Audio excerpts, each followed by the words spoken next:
You've been speaking English for years, maybe even decades, and you still freeze when you have to choose between come and go?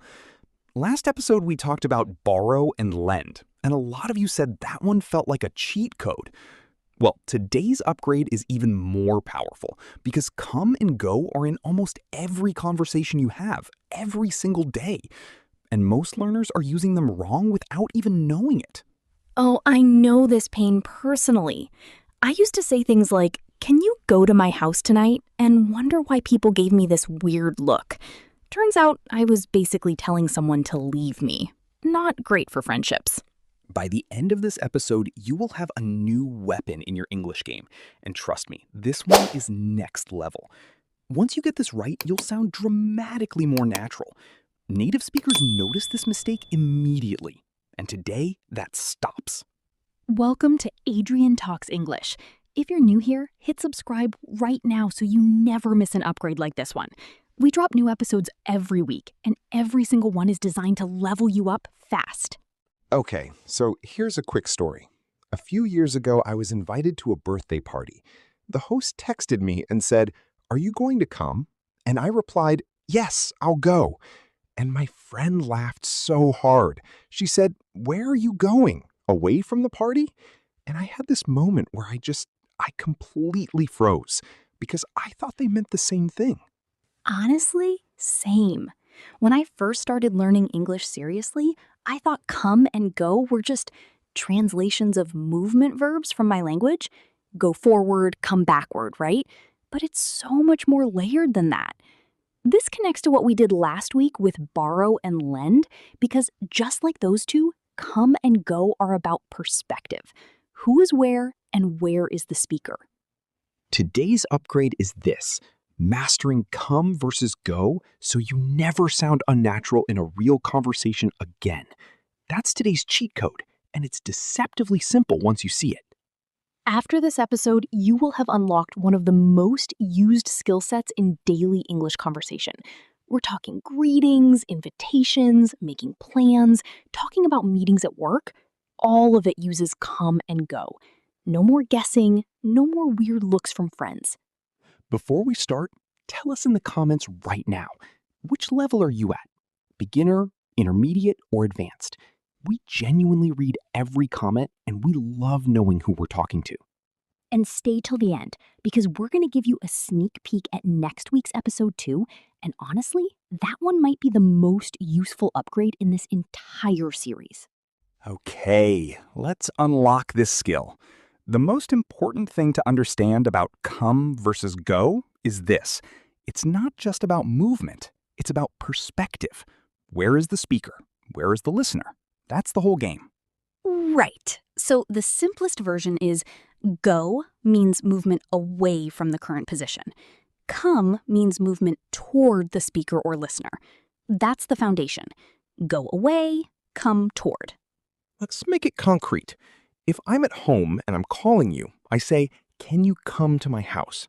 Because I want you to move toward where I am. I'm at home. I'm inviting you here. But if I'm also going somewhere else, like a party that neither of us is at yet, then I say, "Are you going to the party?" Because neither of us is there. We're both moving away from our current positions toward a third place. This is where it gets interesting and where most learners go wrong. What if someone invites you to their house and you want to say yes? A lot of learners say, "Yes, I'll go to your house." But a fluent speaker would say, "Yes, I'll come to your house." Why? Because you're mentally placing yourself at the listener's location. You're acknowledging their position as the destination.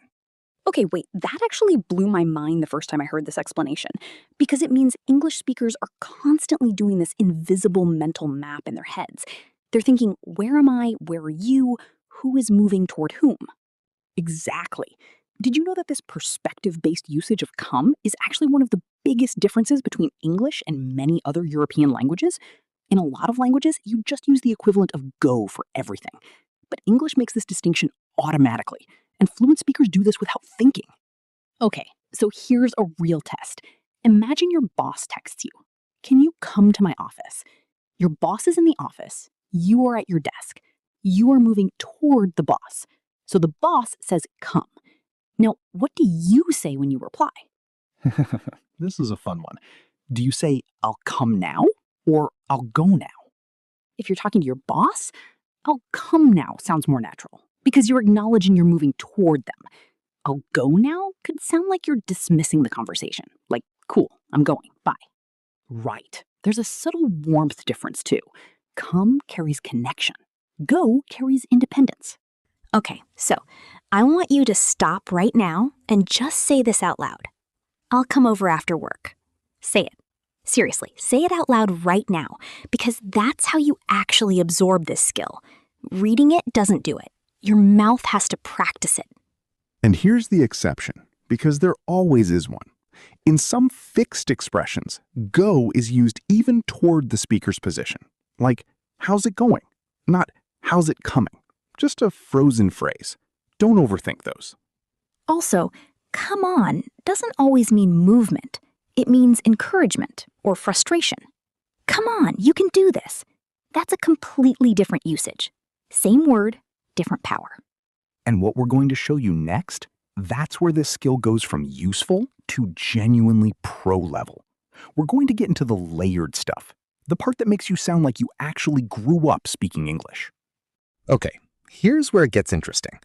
We've got the foundation down. Go is away, come is toward. But now let's talk about how this changes depending on formal versus informal situations. Informal English, like emails, meetings, professional settings, you'll hear come a lot more in invitations. Please come to the meeting. We'd love for you to come. It's warmer, it's inviting, it pulls people in. Using go in those contexts can accidentally sound cold or dismissive. In casual speech, the rules are a bit more relaxed, but the perspective logic still applies. Friends might say, "You going tonight?" Short for, "Are you going to the event?" But if you're the one hosting, you'd still say, "Are you coming tonight?" Because your apartment is where they're coming to. Okay, real dialogue time. I'll be the host, you be the guest. Ready? Ready. Hey, are you coming to my place on Friday? Yeah, I'll come. What time should I be there? Come around 8. Oh, and bring snacks. Perfect. Should I come through the front or the side entrance? See that? Every single one of those was come, because we're always talking about movement toward my location. If the guest had said, I'll go to your place at 8, it would still make sense grammatically, but it would feel slightly distant, like they were narrating from far away. Stop. Before we tell you the next part, here's a question for you. Your friend calls and says, "We're all at the cafe. Are you joining us?" Do you say, "I'll come" or "I'll go"? Write your answer in the comments right now and tell us why. Okay, here are 3 cheat codes for getting this right every time. Cheat code 1. If you're talking to someone who is already at the destination, use come. You're moving toward them. Cheat code 2. If neither person is at the destination, use go. You're both moving away from your current positions. Cheat code 3. If you're not sure, imagine you're drawing a map in your head. Where are you? Where is the other person? Draw an arrow. If it points toward the other person, come. If it points somewhere else, go. Cultural note, and this is a big one. Fluent English speakers use come in a way that signals emotional closeness. Come sit with me. Come join us. Come see this. It's an invitation. It's warm. If you replace all of those with go, suddenly you sound like you're narrating a documentary, not having a human conversation. Oh, wait. Actually, I need to correct something I said earlier. I said go is always away from the speaker. That's not perfectly accurate. Right. Go can also be used when you're talking about your own movement away from where you currently are, even if the place you're going is towards someone else. Like, I'm going to the doctor. You're moving away from home, even though the doctor is a specific person in a specific location. So it's about your movement, not theirs. Which is why I always tell people the 2-second mental map saves you every time. And this connects directly to what we're covering next week. We're doing look versus see versus watch. And if you think come versus go is about perspective, wait until you see how those 3 verbs work. Same underlying logic, but for your eyes instead of your feet. If today's episode was useful, next week is going to feel like a massive level up. Did you know about the formal versus informal difference before today? Tell us in the comments. We love hearing what was already in your inventory. Imagine you're at work and your manager sends a message to the whole team. Can everyone come to the conference room at 3 p.m.? Now you need to reply. What do you write? A fluent speaker writes, "I'll be there," or "I'll come." Not, "I'll go to the conference room." Because the manager is there, or will be there, and you're acknowledging that. You're moving toward them. Another situation. You're talking to a friend on the phone and they say, "I'm at this new coffee shop downtown. It's amazing. You want to join them?" What do you say? "I'll come meet you," not "I'll go meet you." Because they're already there. You're moving toward them. And fluent speakers say it like this: "I'll come find you," or "I'll come over in 20. Short, warm, natural. Now, one more, and this one trips up even advanced learners. You're planning a trip. You want to invite a friend. You say, "I'm thinking of going to Tokyo in March. Do you want to come?" Notice that. Go for your own movement away. Come for the invitation to join you. Both in the same sentence. That's elegant English. That's pro-level fluency. Okay, interactive practice. I'll set up the situation. You respond out loud. Ready? Your coworker texts you. "We're grabbing lunch at the place around the corner. Want to join?" What do you say? Say it out loud right now. Seriously, pause this, say your answer, then press play. That's how you actually level up. Reading doesn't do it. Speaking does. The answer? "I'll come." Or, "Yeah, I'll come now." Because they're already at the restaurant and you're moving toward them. Okay, I'll tell you my most embarrassing mistake with this. I once texted someone, a romantic date, not a calendar date. I said, "I'm going to your place now." And she texted back, "Okay?" With the ... and everything. Because it sounded cold, like I was making an announcement, not an invitation. Should have said, "I'm coming over now." Completely different feeling. Lesson learned the hard way. Let's do a quick review of all three sections. Section 1, go is movement away from current position. Come is movement toward the speaker or listener. Section 2, informal settings, come is warmer and more inviting. Use the mental map trick. Draw the arrow. Section 3, in real conversations, these show up everywhere, and getting them right makes you sound connected, warm, and fluent. Okay, we need to talk about the mistakes that keep people stuck at the same level. And I'm going to start with one I personally made for a long time. Oh, this is going to be good. I used to say things like, "Can I go to your party?" when someone invited me. Every time. And it's not wrong exactly, but it sounds like you're deciding on your own to show up. Fluent speakers say, "Can I come to your party?" because you're being invited into someone's space. Mistake number 1. Can I go to your party? Can I come to your party? Why? You're moving towards someone who invited you. Come acknowledges their space. Go makes it sound like your own independent decision, like you weren't even invited. Mistake number 2, and this one is extremely common. Come here tomorrow at 9 a.m., said by someone who won't be there at that time. Go there tomorrow at 9 a.m., or simply be there tomorrow at 9 a.m. Why? Come requires the speaker or listener to be at the destination. If you won't be there when the person arrives, you cannot use come, because there's no toward you happening. Funny example, I once heard someone say, "Come to the moon for a vacation." And I thought, are you currently on the moon? Because if not, that's a go situation. Unless Elon invited you personally. Mistake number 3. "I'm going to your house now," said directly to the person who lives there. "I'm coming to your house now." Or, "I'm on my way over." Why? The destination belongs to the listener. You acknowledge their position with come. Saying "go here" sounds like you're talking to a third person, not the actual owner. Mistake number 4. Okay, this one confuses even advanced learners. Listen carefully. "Come with me to the store." Is this wrong? Come with me to the store. Actually, This is correct. Why? When you invite someone to join your movement, you use come because you are the reference point. You're the anchor. The other person is moving toward you and with you.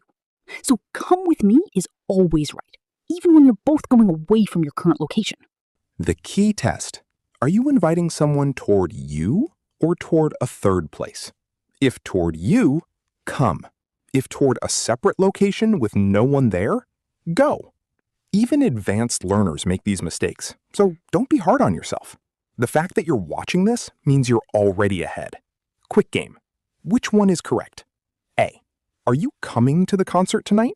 Or B. Are you going to the concert tonight? Write A or B in the comments. We'll tell you the answer in the community tab this week.